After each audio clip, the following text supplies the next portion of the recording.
Good evening. I'm Linda Cheryl Green, and I'm proud to be the Dean of Michigan State University College of Law. And I welcome you to the premiere of our 2021 season of the MSU College of Law Faculty Speaker Series. Today's program is Defending the Indian Child Welfare Act. I'm so delighted to be moderating this conversation tonight with the immensely talented team at the heart of our Indigenous Law and Policy Center. Our speakers tonight are Professor Matthew Fletcher, who is an MSU Foundation Professor and Director of MSU Law's Indigenous Law and Policy Center. We are also lucky to have with us Professor Wenona Singel, who is Associate Director of the Indigenous Law and Policy Center. And last but not least, Professor Kathryn is Director of all of our MSU law clinics and a leading litigator on issues involving the Indian Child Welfare Act. The Michigan State University College of Law Indigenous Law and Policy Center is a distinguished and renowned center of excellence at Michigan State University. Our faculty have produced some of the most influential scholarship in the area of Indian law.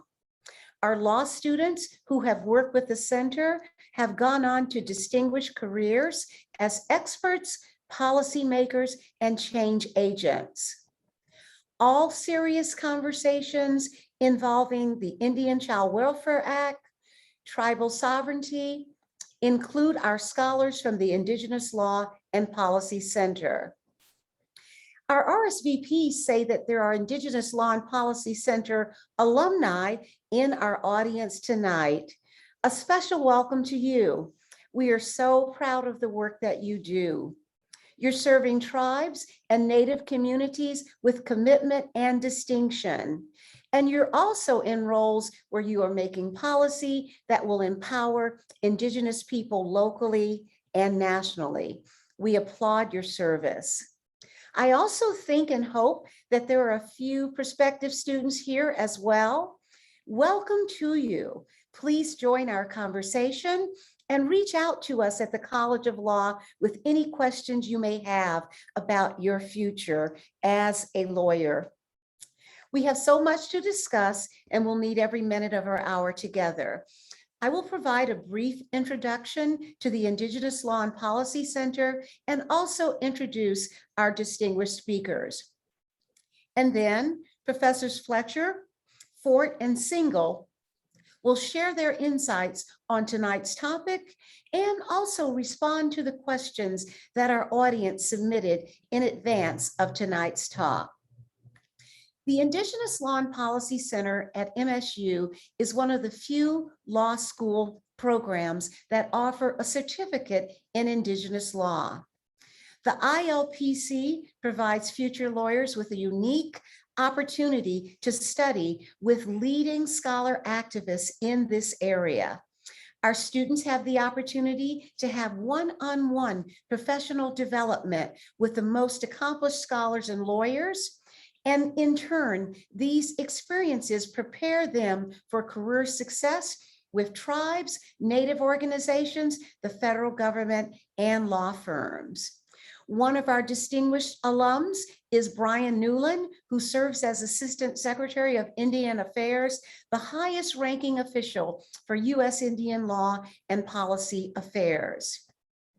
An important component of the Indigenous Law and Policy Center is the Indian Law Clinic, which focuses on the national defense of the Indian Child Welfare Act.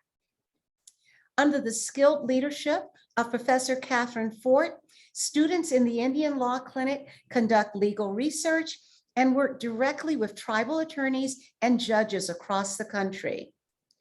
They work to ensure that Native children experience the many cultural and social benefits of being raised by other Native people. We will hear much more about the clinic later in the talk. Professor Fletcher and Professor Singel recently completed a 9-year project of the American Law Institute. They wrote along with one additional co-author, the first ever restatement of the law of American Indians.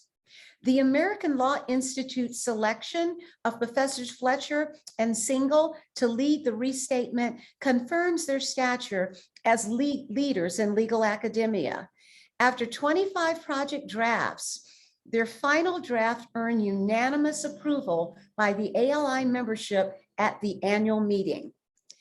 Their work will guide the future work of courts, members of the judiciary, and also legal academics. And the restatement is just one example of the ILPC's commitment to advancing knowledge in an area of law that is so important to our past history, our present, and to our future. Sustaining such an exceptional program requires faculty members of extraordinary ability and commitment, and we are certainly privileged to have these three leaders on our faculty. Matthew Fletcher is the MSU Foundation Professor and also the ILPC Director. He attended the University of Michigan for both his undergraduate degree and his law degree. Prior to becoming a professor, he worked as a staff attorney for the Pasquayaqui tribe, the Hupa Valley tribe, and the Suquamish tribe, and the Grand Traverse Band.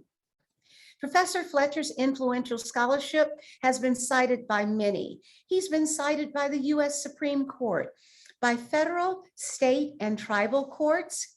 Lawyers have cited his work in dozens of briefs filed in federal court, state court, and tribal courts, and legal scholars also cite his work in hundreds of their law review articles. He sits as Chief Justice of the Porch Band of Creek Indians Supreme Court and is an appellate judge for 9 other tribes. His most recent book, published in 2020, is Ghost Road, Anishinaabe Responses to Indian Hating. Ghost Road connects traditional Anishinaabe teachings and stories with Native resistance against centuries of oppression. He's a member of the Grand Traverse Band of Ottawa and Chippewa Indians. Kathryn is director of the MSU Law Clinics. She graduated from MSU Law magna cum laude in 2005 and earned her undergraduate degree at Hollins University. Professor Ford is one of the nation's leading Indian child welfare advocates.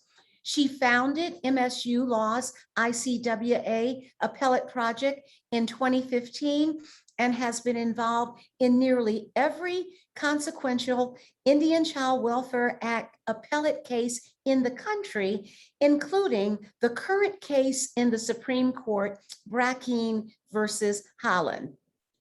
She is co-counsel in that case for several tribal nations.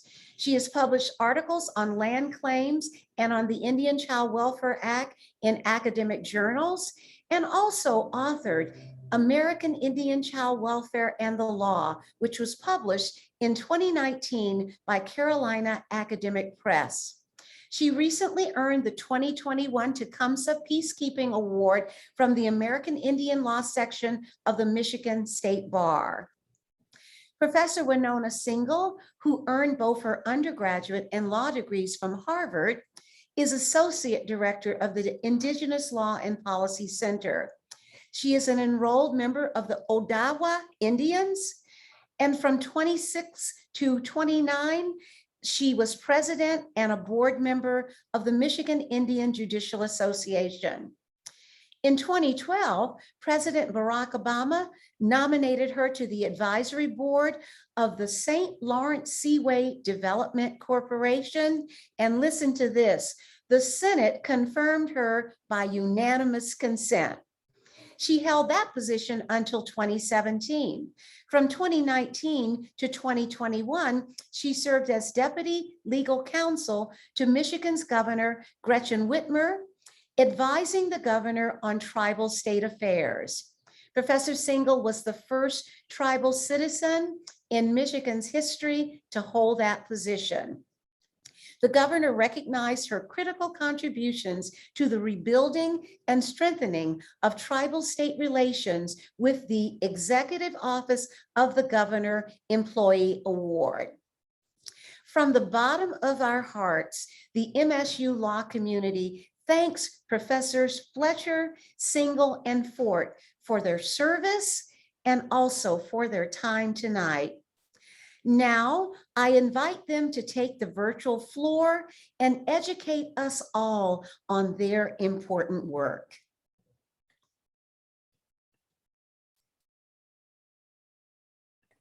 Chimigwech, I'm Dean Green, and it's wonderful to be here with all of you who have signed up for today, and also such an honor to speak with Professors Fort and Fletcher, who I've had the pleasure of working with for the past 15 years. And so thank you all. And I'd like to get started today by focusing on the use of personal narrative and its as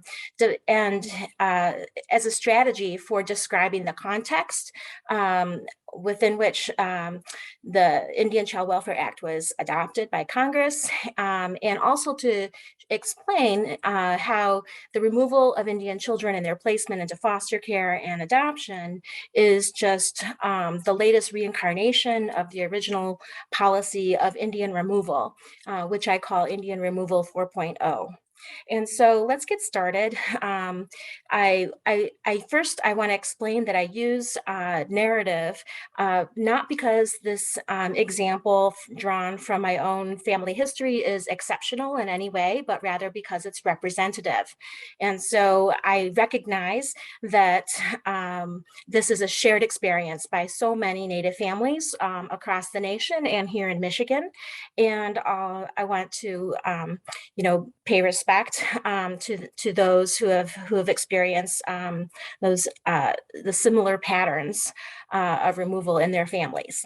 And so first I want to acknowledge that I have a history of 5 generations in which children were separated from their families. And my own children, Owen and Emmett, are the first generation since the early 1800s to not experience that separation.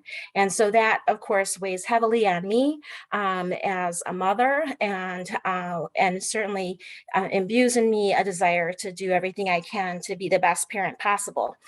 And I want to also say that a little bit about my story.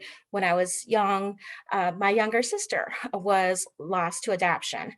She initially, upon her birth, was placed in an informal, extra-legal, non-judicial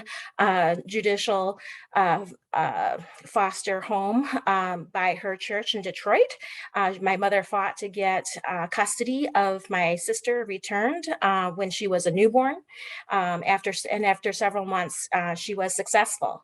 And then when I was about 4.5 years old, and my sister was about 2.5 years old, and we continued to live in Detroit, there was a woman from my mother's church who offered to babysit, took my sister to another church, not in Detroit, but in Flint, Michigan, and offered her to the entire congregation as an Indian child available for adoption. Found a family that wanted to adopt her, and then the same individual accompanied my mother to the court in Detroit in Wayne County to ensure that my mother would comply with what was ultimately a voluntary adoption. And I want to recognize too that, this had an indelible impact on me growing up, always searching for my sister. And then knowing that I could not reach her until she was an adult. And so I did send her, search for her, and ultimately found her when she reached the age of 18. And so my mother and her, my sister and myself have since then reunited and had many opportunities to spend time together. And we've attended the adoptee powwow and family reunification powwow in Minneapolis, Minnesota. And I want to also acknowledge that when my mother and I and my sister attended that powwow, my mother was there not just as a parent who had experienced the adoption of their child, but my mother also was there as an adoptee herself.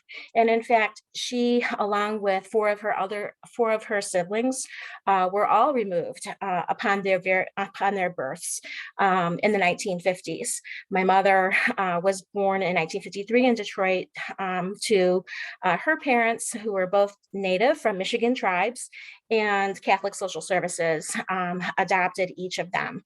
Catholic Social Services removed each of the children from the family and placed them into foster care. So my mother lived in foster care until she was 5, after which she was adopted by a non-Indian family in Detroit that knew nothing about Michigan tribes.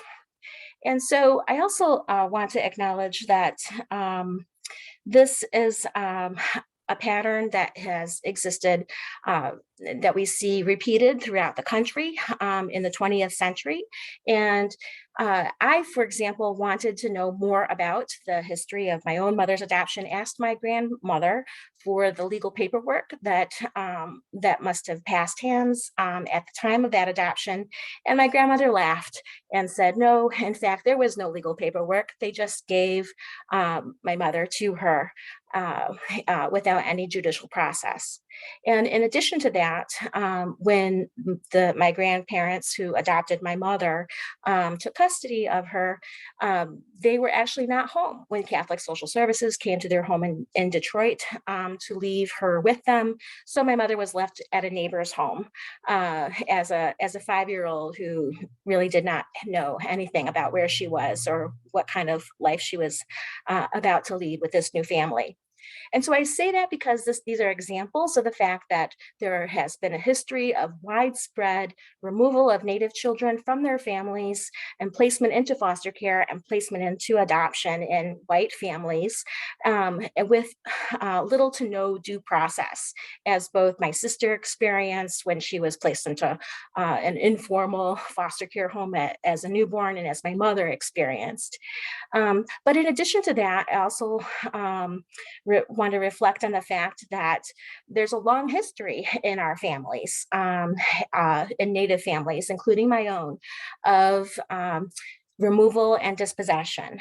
And so I see Indian child removal as one example, but I can trace this pattern of removal and dispossession and separation of parents from children all the way back to 1840, when my 4th great grandfather, Antoine Shenanigans, was taken in as a half-grown boy from the lower part of Michigan. And I have an affidavit that was contemporaneous with his life that states this fact. And it's interesting to me that at that time in Michigan, we had a campaign of forcible Indian removal that General Hugh Brady of the U.S. military was undertaking. And we have settler accounts in Michigan of Michigan Anishinaabe fleeing for their lives, hiding in swamps, and ultimately being forcibly rounded up in forcible encampments in areas that include Owasso, Battle Creek, and Marshall, Michigan. And so it was at that precise time when my 4th great grandfather was taken in as a youth by the Wendigo-ish family that lived in northern Michigan. And then also, if you even look at other generations, his children's generation, for example, included my 3rd great grandfather, Francis Shenanigans, who was part of a community of Odawa who developed the Burt Lake community on Burt Lake in the northern Lower Peninsula.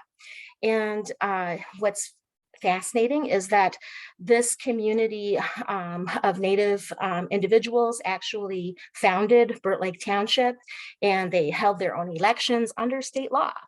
And ultimately, however, they suffered a forcible tax foreclosure process, lost their land to that tax foreclosure process, and then a timber baron named John McGinn and the local sheriff of Sheboygan County, Fred Ming, burned the entire village to the ground on October 15th of 1900. And so the family members and community members of Burt Lake Lake, Michigan, were all left to walk across the northern part of the Lower Peninsula to find homes that would take them in. And of course, it was after this experience also that the children of that generation, including, for example, my great-great-grandfather, Moses Shenanigans, he was 12 at the time of the Lake burnout and experienced that as a child. It was at that time that children were also attending Holy Childhood. And so my grandparents' generation, both my grandmother and my grandfather, and my great-grandparents' generation attended Holy Childhood in Michigan. And this, of course, was part of a nationwide institution that involved the forcible assimilation of Native people and their acculturation by separating them often without the consent of their parents from their families, and forcing them to live in institutionalized systems where they were forbidden from speaking their language, had their hair cut, were not able to participate in religious ceremonies, were forced to learn Christianity and become Christian citizens, and were also not educated in academic subjects, but rather taught menial skills such as housekeeping. And during the summers, they were not allowed to return home, but rather they were farmed out to local white families where the children worked as housekeepers and governesses, for example. And so I see the boarding school system as being another form of removal. And in Michigan, as in many other parts of the country, we have the era of forcible removal. We have dispossession that followed the entering into treaties where many Native people lost their lands. And then we also have the removal of children and their placement into Indian boarding schools, followed by the era in the middle of the 20th century, which was initiated because partly out of recognition that the Indian boarding school system was very expensive for the federal government, and that placement into foster care and adoption was a much less expensive means of separating Native children from their families. But we see that rise in the mid 20th century of increased use of removal of Indian children from their families and placement into foster care and adoption. And so that's why I view Indian removal of children today as Indian removal 4.0. And I know I've already spoken too much, so I'll now turn it over to Matthew. All right, thank you very much. It's a powerful series of stories. So I'm going to talk a little bit about the Indian Child Welfare Act, which was passed by Congress in 1978. Congress made an extraordinary finding after a series of years of hearings where it concluded that about 1/3 of all American Indian children in the United States had been removed from their homes. And almost all of those children were placed by state social services and courts into non-Indian homes, often as far away from the reservation as possible. The whole idea, of course, was to continue this process of removal and to assimilate Indian children, to undermine Indian tribes. So the Indian Child Welfare Act was designed to remedy that. In 1978, the notion of due process in a lot of states, child welfare, child protective services type proceedings was very archaic. There was no right to counsel.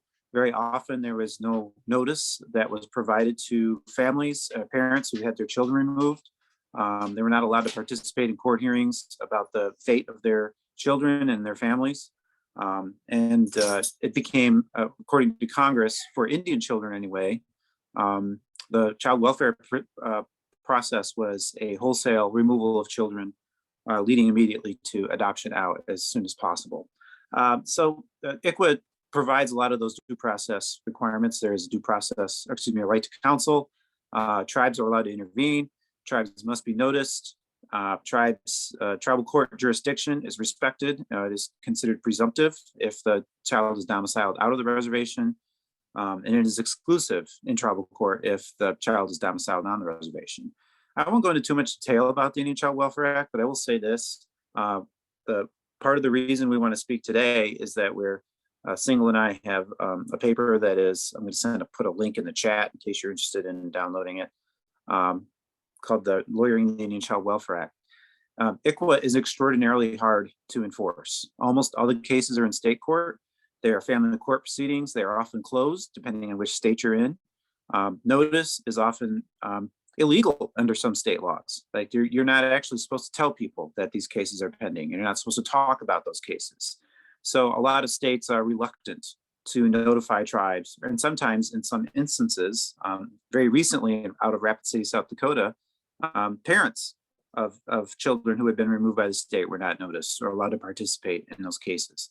So this is an ongoing issue in a lot of places in the US. The state courts, if they do not notify the tribe has no idea, no way to know that a case involving one of their children is pending. And so the states, so the tribes don't intervene. And parents are often are in a position, not in a position to defend themselves in court. They may or may not in the early proceedings have a right to counsel or access to legal attorney, to an attorney. And this is all at the trial court level. So if the tribe isn't noticed and months might pass with ICWA not being complied with by the state, and there's nobody who can say or do anything about it. Even if there are violations of ICWA in a proceeding fairly early on, just in the first year, it's often very difficult for there to be an appeal of the trial court. You have to, these are interlocutory appeals, meaning that they are appeals of a non-final judgment. These child welfare proceedings just go on and on. They never really end. And that's where your appellate court process assumes that there has to be an ending in order to allow for a review.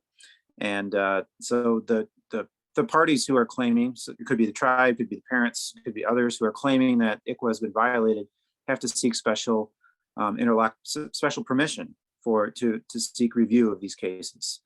And even after the cases go to the appellate court, what we found is that there are often very few appellate attorneys who are willing and able to prosecute those appeals. The tribes have limited resources around the country. They may or may not be able to participate in an appeal. They may or may not have access themselves to attorneys that they can afford who can prosecute that appeal. Parents very rarely as well on appeal have the opportunity to prosecute those cases. There's no right to counsel on an appeal. And so they have to retain their own attorneys. So the problem is that there's just a complete lack of lawyers. And one of the things that you see in other areas of law, like the environmental cases, civil rights cases, voting rights cases, even prisoner rights cases, the parties that prevail in those cases, these civil rights cases, can win attorney's fees. And so you'll have national organizations, pro bono groups who will gladly step in and help somebody who's had their civil rights violated, bring a case, prosecute it at the trial court level, bring the appeal in the event of a loss. And in the end, they will be, if they prevail, they'll get attorney's fees. And it makes it all very viable to have ongoing defense of somebody's civil rights. None of those things are present with the Indian Child Welfare Act, unfortunately. There's no right, there's no an attorney's fee award. And even if there was, it would be strange to just stop a case and start handing out attorney's fees awards. So it just doesn't work. What that means is national organizations and pro bono groups that tend to look for cases where they have a chance of winning attorney's fees are unable to participate in those cases. They really sort of depend on attorney fee awards in civil rights cases. So tribes are sort of out on their own. Parents are sort of out on their own. And luckily in the past few decades, many tribes, not all, had the capacity to hire in-house attorneys to handle these cases and also hire outside counsel to litigate appellate cases. But what we found is that it's still a very low number of tribes. And that's one of the reasons, frankly, we started the Indian Law Clinic and assigned and started working on ICWA cases. Really, Kate Ford is the only attorney in the country who spends pretty much every working day working on ICWA appellate cases. There just isn't anybody out there that does this work on a day-to-day basis. So I'm going to stop right there and turn it over to the woman of the hour, Kate Ford.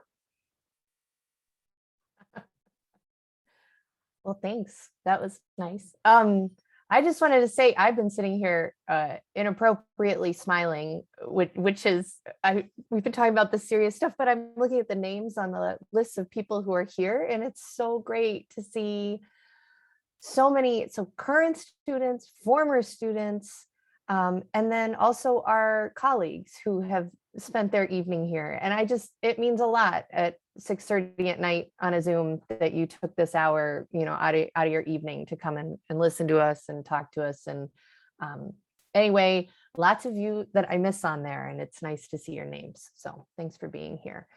I've been kind of just sitting here listening. This is the first time I've gotten to hear Professors Singel and Fletcher talk about sort of this area of their scholarship, and was trying to think about what I would like to talk about. And I apologize, my dog is here. My family just got home from hockey practice, so it's a little chaotic, and I'm trying not to listen to them. Because it is true that every day I get really kind of buried in the details of ICWA cases. And I was thinking about Wenona's story, which I've heard before, but I had a call today that I can't really talk about other than from a major media investigative group about a baby who had been taken from a reservation, and they were trying to figure out if anything had happened. No one can find the adoption papers.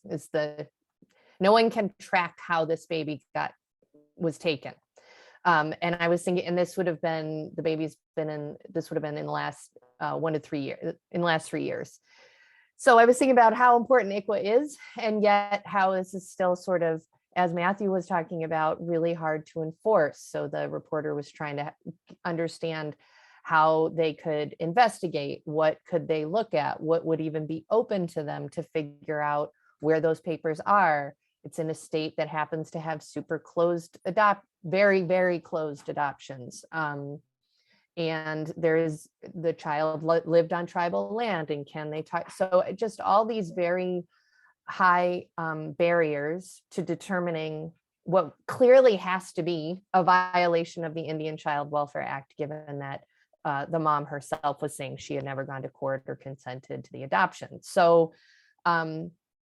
that is kind of what, that's why I still, that's why we do the work. That's why I still do this work. So I was thinking about when we started this, the case that a lot of people remember, or if you're in Indian country, remember, is the baby girl case, which I do manage to remember that day. I'll also say about this, I feel very old every time I'm like, Wenona's like, we've worked together 15 years and you graduated in 2005. And I'm like, we've been doing this a long time, and the baby girl case was in 2013. So that's a case where the Supreme Court comes down and, upholds ICWA, but barely, and does not, in that case, allow the fit biological father who wants his child to have his child. It's the 2013 case. And in that case, there's a line that Alito put in that said, we don't think that this case doesn't violate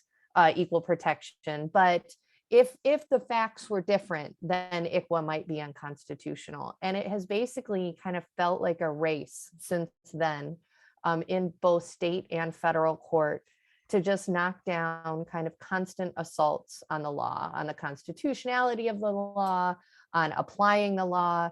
And in 2015, as part of a conversation I had with a couple of attorneys at NARF, and then Sheldon is on here with Casey Family Programs, he and I talked about this. We put together a 2-page proposal that basically said, look, the best thing that a law school can do for the clinics where we're located and with our capacity is to provide research and technical assistance to tribes who find themselves in difficult ICWA litigation. So the interesting thing I think about ICWA litigation is that easily 99 to 100% of cases appealed every single year are done by parents. They're not done by tribes. Tribes almost never appeal ICWA cases. In fact, part of the problem, as Matthew noted, with appealing in ICWA cases, you're just dragging on the case, right? There's very little benefit you may end up with a great benefit for the child, but you usually end up with a very long process that can cause a lot of difficulty to the parents and the child, or the family where the child's extended family. And so a lot of times tribal attorneys are like, we want to try to find a way to settle this. We want to try to find a way to keep the child connected. Let's try to do something that ends this rather than drags it out, which means that the appeals that go up are almost all from parents and parent attorneys, and very few of them know a ton about ICWA.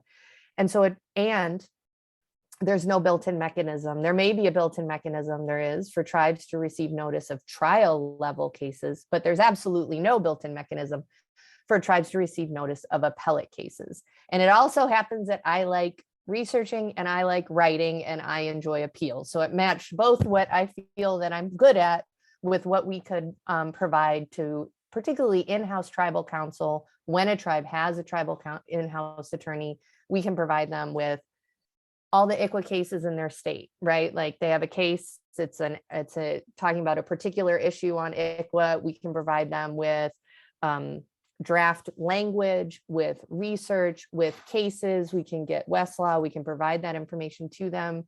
The longer we've been doing that, so this was in 2015, the longer we've been doing that, the more we've been taking on tribes as the client. So doing the entire appeal, including the oral arguments and all of the briefing.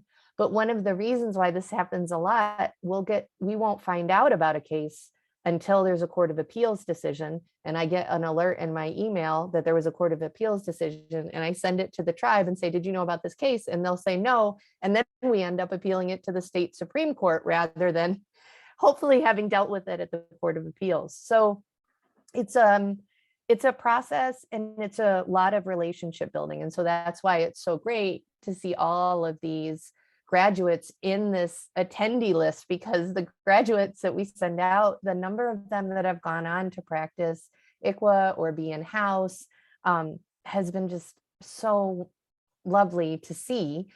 And they also have to answer my calls when I call and say, we need help with a case in your state, or I need a referral to an attorney in your state. And so that's why, so what I just described to you was what I thought the ICWA Appellate Project would be providing this support to tribes who are finding themselves in what you would call sort of regular ICWA appeals, trying to get ICWA enforced in state court. The same year I started the ICWA Appellate Project, opponents of ICWA, which are kind of a coalition of certain adoption attorneys, certain right-wing attorneys, certain attorneys really interested in destroying, frankly, the existence of tribes, the rights of tribes to their own land, to their children, to their resources, to everything that our former students and current students on this understand as like fundamentals of federal Indian law and how the federal government and tribes relate to each other.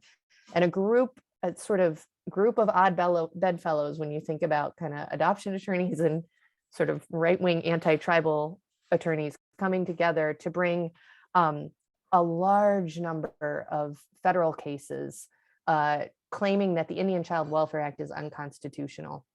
And I'm just gonna, my first caveat is, if you haven't already, listen to the second season of the This Land podcast. It really gets into much more of the detail of what I'm talking about and explains a lot more of the players involved. But I think the thing that even got me, I listened to the whole podcast. There was nothing that surprised me in the podcast, because this is what I do, right? I knew this was coming, except for one line that Rebecca, the host, said, which she said, since 2015, that ICWA had been challenged more times than the Affordable Care Act. And I was like, that's why we're so tired. The people who are doing this, I'm like, now I know why we're so tired.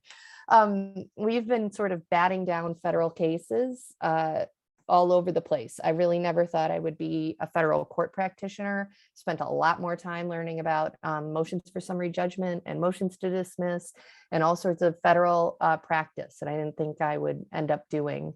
And in 2017, the big case, the one that we're looking at now, was filed in the Northern District of Texas and involves 3 foster families and 3 states suing the federal government, claiming that ICWA was unconstitutional under a whole host of constitutional provisions.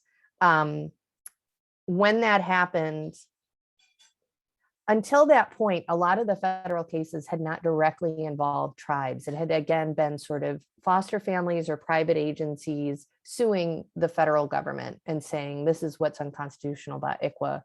When the Brackeen case hit and it involved states, it became really clear that this was going to be a big case, and the case needed to involve tribes at minimum. That the way it was structured meant that you would have foster families and states and feds all talking about the future of the Indian Child Welfare Act without the voice of any tribes, which seemed untenable.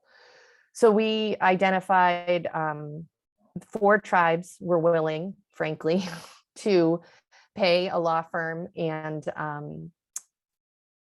intervene as parties in the case. So the main difference for Brackeen is that we are not participating as an amicus brief. We aren't participating, advising the parties. The 4 tribes that we represent in that case through the clinic and with in partnership with both now Kilpatrick Townsend and Jenner Block are tribes that are intervened as party interveners.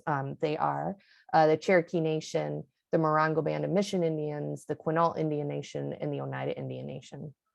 And at this stage, we have a very large, many of you know, in April, a really large decision came down from the Fifth Circuit that was just 300 pages of mess, frankly, declaring some parts of ICWA unconstitutional, but mostly upholding much of the Indian Child Welfare Act and the power of Congress to pass it.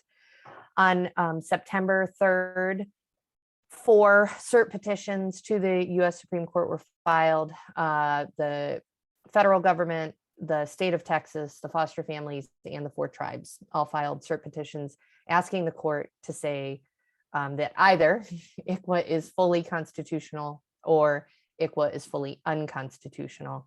The main constitutional things that we'll be looking at potentially will be issues involving commandeering, right, which is whether the feds can tell the states what to do, and the issue of equal protection, which is whether the children protected by ICWA are protected based on their race or their political status as tribal citizens. In addition, the third issue, which isn't technically constitutional, is the issue of standing, which there isn't any standing, but we are still somehow at the Supreme Court because the judges want us to be there. So we just received notice that I have for the first time in my life a Supreme Court calendar of the term on the wall in my home office. And we just received notice that Texas asked for an extension for their reply to the amicus briefs that were filed. And thank you, by the way, to the people on this call who were helpful in those amicus briefs. And it looks, their reply is going to be due at the beginning of December. So it does look like the earliest the court will be looking at this case would be at their first conference in January on January 7th, which pushes briefing out and then potentially oral arguments to May or June. I am speaking as if the court has already accepted cert. I would very much enjoy it if the court did not accept cert. I have been told that that is wishful thinking by people who know a lot more about the Supreme Court than I do. I still have a little hope that they won't accept it, but everyone is assuming at this point that they will be accepting this case and that there will be a decision on the constitutionality of ICWA one way or another in front of this Supreme Court. And I still believe it will be this term, given the scheduling. So that's a really quick, I know we were leaving a lot of time for questions and time for the dean to talk to us about what we do, and I want to make sure we do that. So that's just a very quick overview of what we're doing at the clinic. Okay.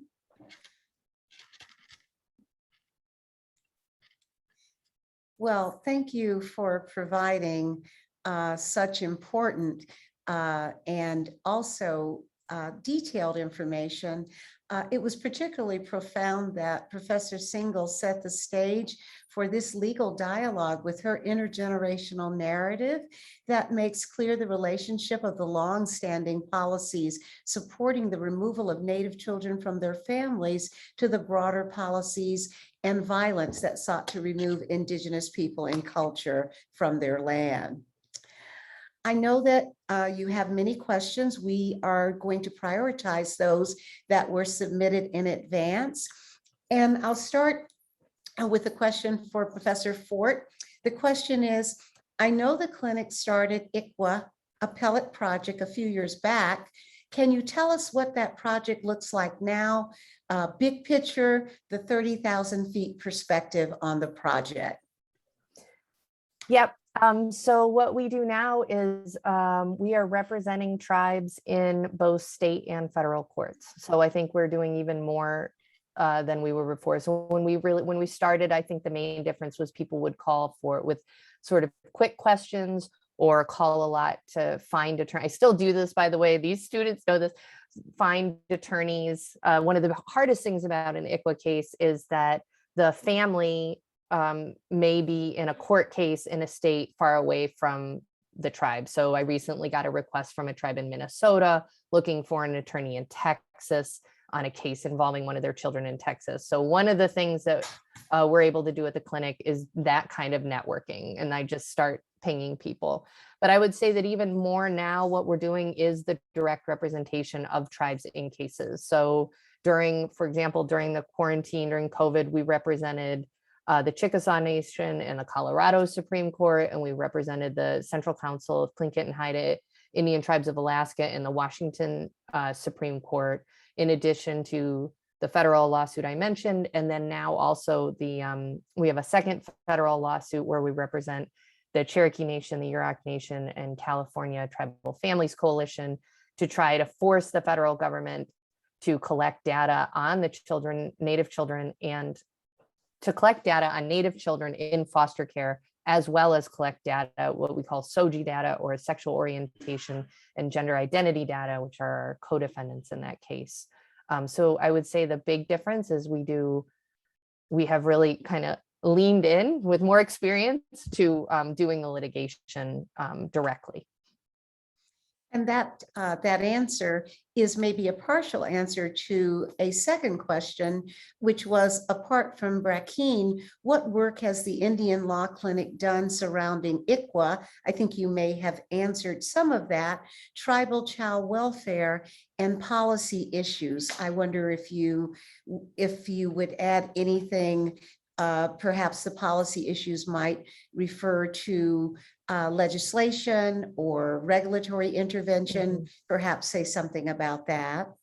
I'd point to two big things. Sheldon's talking about one of them in the chat, which are the ICWA courts that he has really been pushing when he was at Casey Family Programs and now at the National Council for Juvenile and Family Court Judges, where you try to encourage judicial leadership to take an ICWA docket so that all the ICWA cases in a court or in a district are heard by one judge. And there's been so much interesting work around that. And Sheldon has put his links in there. We support his work with research and with just talking about how the best way to have an ICWA court is. That would be the first thing. The second thing I would say is that we've worked on state ICWA laws. So while ICWA is a federal law, it's always been intended to be the federal minimum standards for protecting Indian children. And there's nothing preventing states from passing their own state ICWA laws, which we assisted with here in Michigan in 2013. We also spend a lot of time working on the very recent Oregon state ICWA law that was passed. And there's one that actually one of our former students on here, Austin Moore, is working on down in New Mexico that we're working with. So that combined with the ICWA courts are trying to find new ways to make the judges follow the law and enforce the law the way they're supposed to.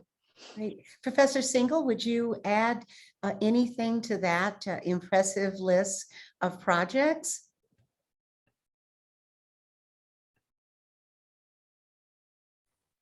Well, I guess I would just say in terms of projects that I'm currently working on, I have the book project of documenting both the intergenerational story of the experience of Indian removal and dispossession. And that also connects in each chapter to the broader patterns of the experience of each of these eras of Indian law and policy, and it looks at their impact on families, and also looks at not just the harmful, destructive effects, but also the strategies that tribes have employed for survival, and that have allowed them to continue to be vital communities today.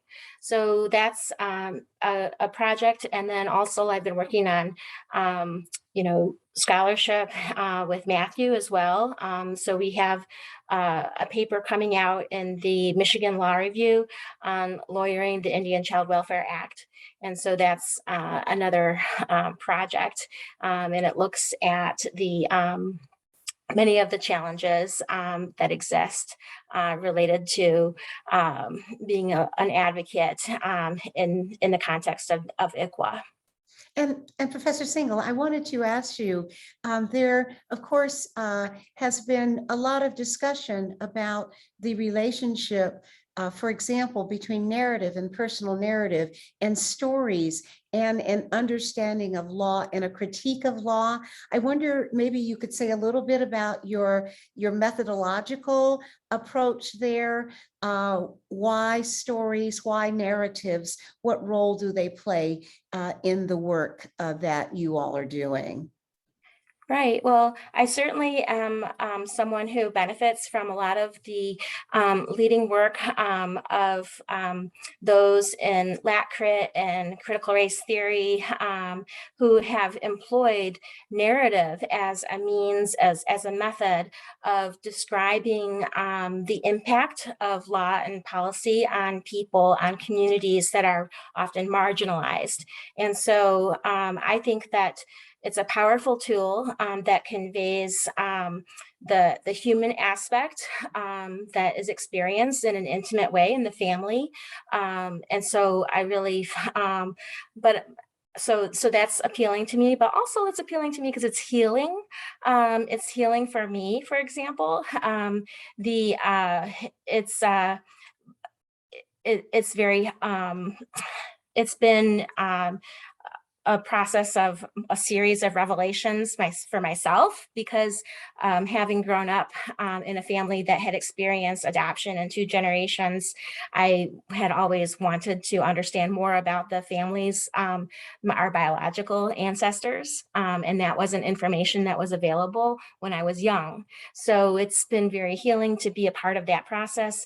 And then also I think it's fascinating because there are so many different perspectives, and there can often be conflict and inconsistencies in narratives of when you are combine the stories that different individuals will relate that pertain to the same incident. So that's and so I find that tension to be really fascinating. I find, for example, the story of the Burt Lake burnout to be really incredible, not just because of the powerful and incredibly harmful effect of the burning down of the village of Burt Lake, but the backstory, because the backstory involves is in contrast to what the news of the day reported, including, for example, the New York Times, which reported that, oh, the poor lazy Indians have lost their land because they didn't know to pay taxes. Well, the reality was they were very sophisticated, and they had formed their own township under state law. They had used annuities to purchase fee land. They had put that land in trust with the governor of the state of Michigan. And so I think that when we focus on stories from the perspectives of those who have been marginalized and whose stories have been left out of our history, we learn so much more about the incredible strengths, and we learn so much more about what Native people in the state of Michigan have truly experienced, and so that's been powerful for me as well. Yes, a story of resiliency. Yes. resiliency, exactly. Professor Fletcher will end with this question. How does the current Indian Child Welfare Act project fit into the future of the Indigenous Law and Policy Center? And what other important efforts are in the future of the Indigenous Law and Policy Center? Well, we've always been about the development of tribal law. So we spend a lot of time in federal and state courts, um, sort of fighting these rearguard battles. But the ultimate goal is to help tribes develop their own internal structures, their legal infrastructure. So before all this stuff with ICWA would happen, we were constantly involved with working with tribal courts and other tribal organizations, helping them develop codes, helping them develop court rules. And Singel and I have a long history of being tribal judges, so our students would help us as judges sort of sit into the role of court clerks. And long-term goal always has been to help tribes develop that infrastructure and the capacity to govern themselves, and really to help our students find a place when they graduate working with those tribes. And it's been a pretty successful thing. I would say that additionally, I mean, right now we're to piggyback on something that Singel just said, which is, your question about narratives is really important. We learned in 2013 when the Supreme Court did decide that adoptive couple versus baby girl case, that narratives mattered more than anything in that case. If you read the majority opinion, you saw a totally different set of facts than what was actually the reality. The Cherokee birth father in that case was an active duty service member who supposedly relinquished his rights within days of being deployed to an active war zone. And none of that appears in the opinion. And then what else doesn't really appear in the opinion is the fraud that occurred in that case from the adoptive couple. They intentionally misrepresented his name and his birth date to the Cherokee Nation in order to keep the Cherokee Nation out of the case, and it worked. It was incredibly successful. And in the meantime, as years passed, the adoptive family appeared on Dr. Phil. You can always go to Dr. Phil. He gladly will take an adoptive family that is fighting against a tribe or an Indian family, and just demonize Indian tribes and Indian people in the Indian Child Welfare Act. He's made it a little personal quest of his. And that's the kind of thing that gets Supreme Court cases granted, it turns out. So these stories absolutely matter. And, a lot of people don't know anything much about Indians. The judges don't know much about Indians. And if the only narrative they see is from a group of people who refer to themselves as the only family that this child has ever had, it's time we're going to keep doing that work to keep those stories that Indian people and Indian families are living out and about. That's why we do the work we do, ultimately. How important is it for all of our students to have some knowledge of not only the history, but also of the current issues? How important is that to this current generation of law students who will become lawyers?